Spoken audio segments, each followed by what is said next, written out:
Sam, and today I'll be showing you how to make an electromagnet. First, you wrap the coils around the magnet, which you see I've already done.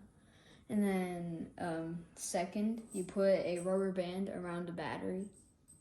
Third, you hook up the curled wires to the battery. And then if you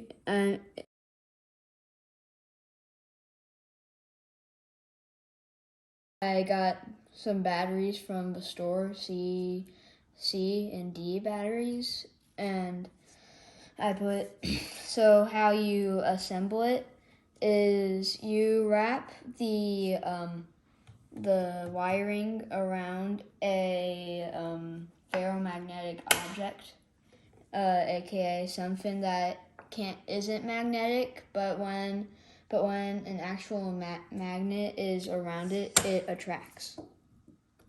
So back to the electromagnet, so how you assemble it is put the wiring on the battery, and it's very important to make sure it stays connected or else it won't work. And so the demonstration,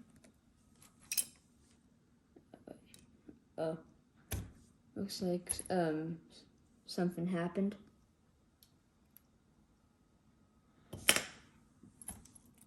Okay, there it goes. Now it's picking the stuff up. And now when you take it off, most of it falls off, but some of it sort of stays on because a magnetic field sort of fades away. And that's it for my introduction demonstration. Okay. So what you do with the C battery, you basically do the same thing. So let's just do the process all over again. This time I have to bend the wires a bit because the battery's smaller. Oh, man, sorry, the rubber band fell off. Why did you decide to use a rubber band? Because for some reason when I was using tape, it didn't work, and I didn't get an electromagnet. It's just weird. I mean, it looks like, as in one of the illustrations, it looked as if they taped the wires. But really, when I tried rubber bands, it worked out just fine. So back to attempt number 2 at connecting the wires.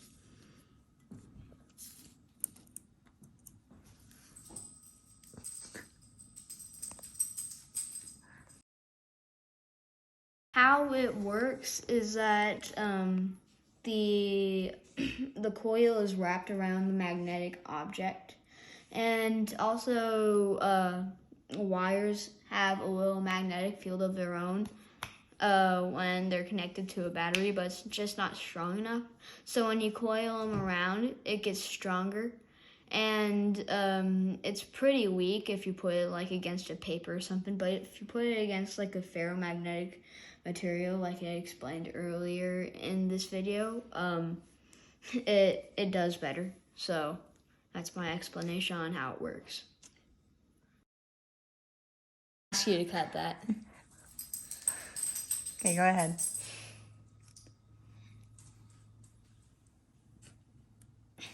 Okay.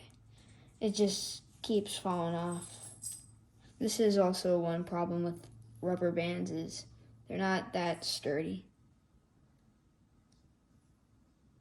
So with that back on, I'll put the wires closer and closer. Hopefully they will actually bend this way. So now, 3rd time's the charm.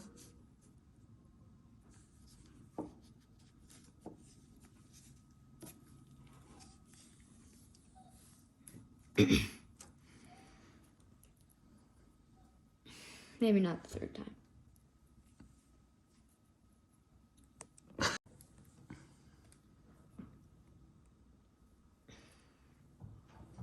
Okay, and this time I'll bend this a bit down so it doesn't sort of escape from the wire and that stuff.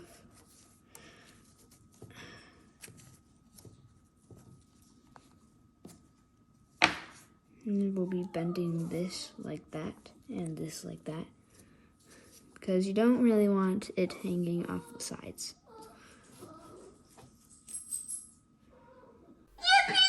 Okay, with that finished. See, it picks up fewer it picks up like fewer it picks up fewer paper clips. So that's a demonstration of the C battery. And so what I learned is that the bigger the better, and the more coils the better.